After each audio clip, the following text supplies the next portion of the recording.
Can you imagine the pitch? This film will tell the stories of the showfolk who put on an extravaganza. We'll have an audition sequence, montages of hopeless dance rehearsals, casting choices will keep the producer happy. Criminal thugs keep order. The new lead must overcome her stage fright. The ingenue can only act romantic love once she's had her first taste of the real thing. There will be a spectacular theatrical finale. All this and tap dancing too. The tap dancers are lorises. The leading lady is a pig. The producer is a wolf.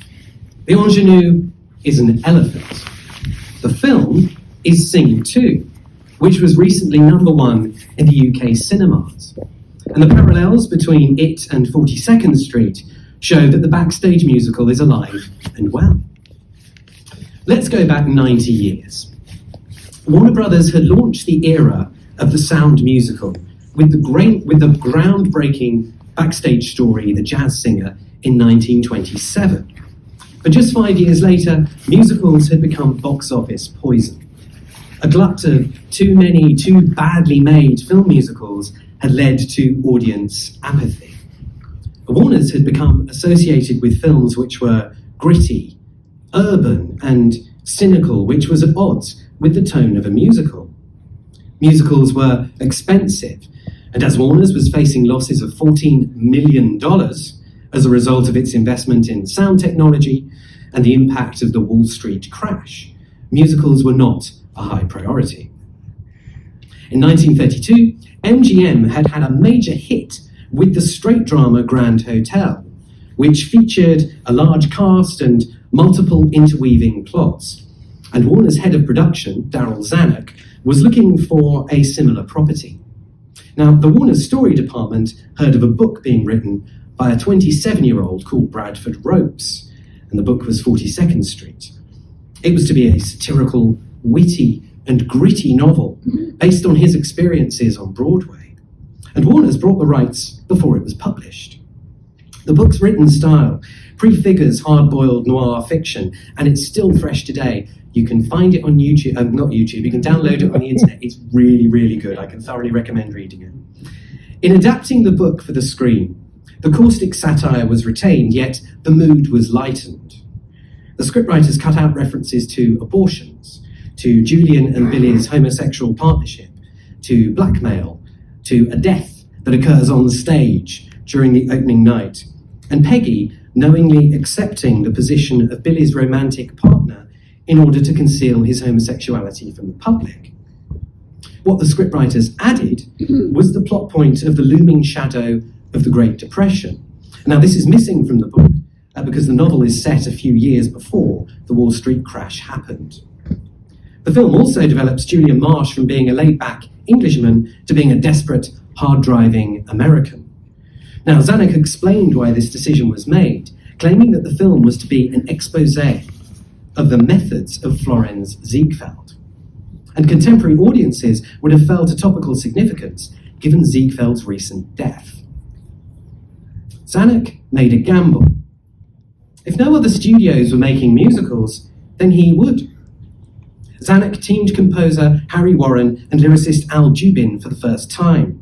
Jubin's lyrics take their sassy, urban, muscular tone from Ropes' novel, and Warren's instantly hummable music quickly establishes a dramatic ambience. Now, Warren had developed this talent when working in the Vitagraph studios. In the silent era, he was employed to play mood music off camera to get the actors into the feel of the scene they were playing. Now, the book has a documentary quality, with references to real people and incidents, and the casting of the film reflects this documentary theme with the real-life biographies of some of the actors merging with their on-screen characters. The film's songwriters, Jubin and Warren, play the show's songwriters. The rehearsal pianist and conductor is played by a man called Harry Axt, who was himself a songwriter, having written the hit tune Dinah for Bing Crosby. Warner Baxter, playing Julian Marsh, and Bebe Daniels, playing faded star Dorothy Brock, were both silent veterans who were fortunate to be working in the sound era. Look out too for Ginger Rogers, who, in a rather remarkable echo of the film's theme of nepotism, was at the time dating the film's original director, Mervyn LeRoy. In the part of Broadway ingenue, Peggy Sawyer, Warner's cast Hollywood ingenue, Ruby Keeler, who at the time was best known for being Al Jolson's spouse. Her two sisters appear as chorus girls in the film.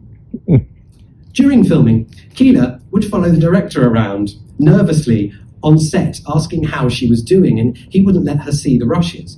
And this is kind of like how her character Peggy Sawyer might have done. Keeler was genuinely humble about her talents, later in life saying that she wasn't much of an actress, dancer, or singer.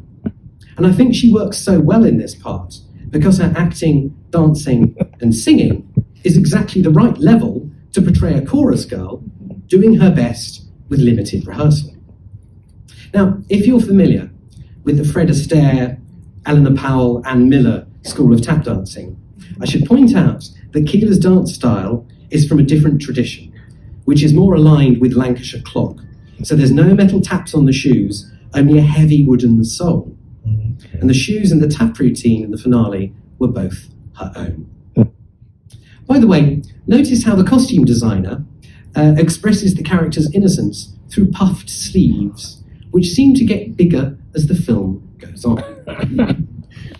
Dick Powell as Billy Lawler was a new kind of leading man at the time. It's kind of hard to remember this. I've seen a lot of early sound musicals, and none of the leading men at the time were anything like Dick Powell. He was rugged in a vest and able to convince when both leering at the snooty little cutie, 16-year-old Toby Wing, yes, she is 16 in the number Young and Healthy, throughout the number Young and Healthy, and in partnering Ruby Keeler in sweet puffed-sleeved innocence. Now, if it should occur to you that Keeler and Powell lack the high-powered charisma of, say, Mickey Rooney and Judy Garland, what I would say is that this is actually necessary to the film's success, as they don't overpower and clash with the spectacular musical numbers. Now, essentially, 42nd Street has two directors.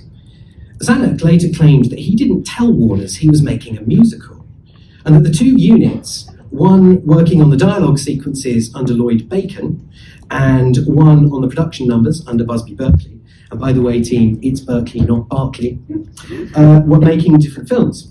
On the technical side, the film benefited from recent improvements in sound recording techniques and a massive camera crew of 32 people. Oh. Bacon had taken over the director's chair from Ginger Rogers' boyfriend, Mervyn LeRoy, which is to the film's great benefit, as he injects an incredibly exciting, desperate pace into the dialogue portions of the film. We are then treated to a showcase of the talents of the greatest star to emerge from the film, that of Busby Berkeley. Whilst this wasn't Busby Berkeley's first film, it was the first to fully show what he could do, mixing crane shots, a moving camera, editing, overhead shots, a shifting of space and time, and some pretty simple choreography. His work both reduced humans to an array of limbs, which made concentric patterns, as well as picking up on details that theatre audiences couldn't have seen, such as the tight close-up from the chorus girls in his trademark Parade of Faces. When you're hip to the Parade of Faces and you watch a bunch of Busby Berkeley musicals, it's quite fun to watch it happen. There's always this moment where the girls go, and another one behind. The best one is in By a Waterfall, which is an underwater sequence, where the poor girls have water all in their faces. And they're blinking the water out like this, and they go... the third one down, whose makeup's running, is particularly in an unfortunate situation. Now, Busby Berkeley, let's talk about him for a little bit. He was the inheritor of a tradition of stage spectacle, which was as much informed by the circus of P.T. Barnum, the Wild West show, the amusement park, the Ziegfeld Follies, just as much as it was by World War I military drills and storytelling through gesture of silent film. Now, at this point, Berkeley had worked on 20 Broadway shows over 6 years, and many of the ideas in the film are recycled from his stage career. By the time these were filmed, Berkeley's production numbers were old hat. The cash-strapped Broadway of the Great Depression had moved away from the spectacular to the more intimate. And this kind of pantomime did not go on to form the standard part of the film musical as it developed in the 20th century. But I think the key to what Berkeley left is highlighted by an incident that occurred during the filming of the number Young and Healthy. Just so as you know, Young and Healthy is the one with the white turning turntables. It's completely abstract with no narrative. Zanuck appeared on the set, demanding to see how the routine was going, and Berkeley said he couldn't show him anything as the routine only existed in his head. And it was to be made out of close-ups, cuts, and impossible shots. And Zanuck came out of this meeting saying that Berkeley was to be given anything he wanted, because he realised Berkeley was creating a new vocabulary of how to film dance. And I would say the most important element of what Berkeley leaves isn't what he's filming, but the way in which he films it.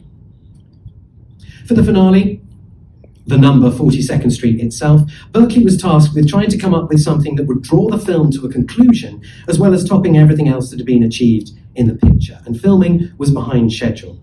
But Berkeley took the time to rehearse the routine for a week before shooting, and when the cameras were rolling, he took 4 grueling days to film this piece.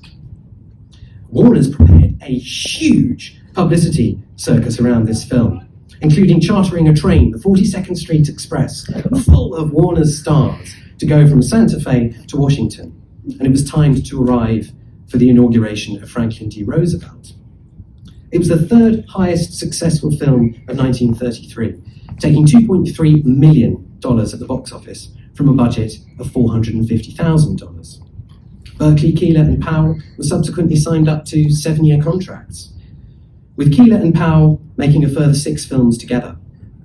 Musicals were back and making money. Now, that's enough from me, but I would just like to say, if anyone wants to come and talk to me about 42nd Street afterwards, I would love to hear from you. We could talk about the differences between the stage show and the film. We could talk about the extraordinary opening night of the stage show, which completely reflected what happens in the movie. There's so much more to say about this incredible film. But I did want to end on an interesting note I found. Motion Picture Herald reported in 1933 that the massive 3,000-seat Broadway cinema, The Strand, took $200,000 just from showing this movie. And as a result, it was able to buy new carpets and fit them throughout the whole cinema. Some of you may have noticed the building works that we have outside. And I would like to think that we are continuing a tradition, a 90-year-old tradition, of showing 42nd Street in the midst of cinema refurbishment works. Now I need a little bit of help for this last bit, because there's only one thing left to say, which is now it's time to meet those dancing feet. On the avenue I'm taking you to 42nd Street.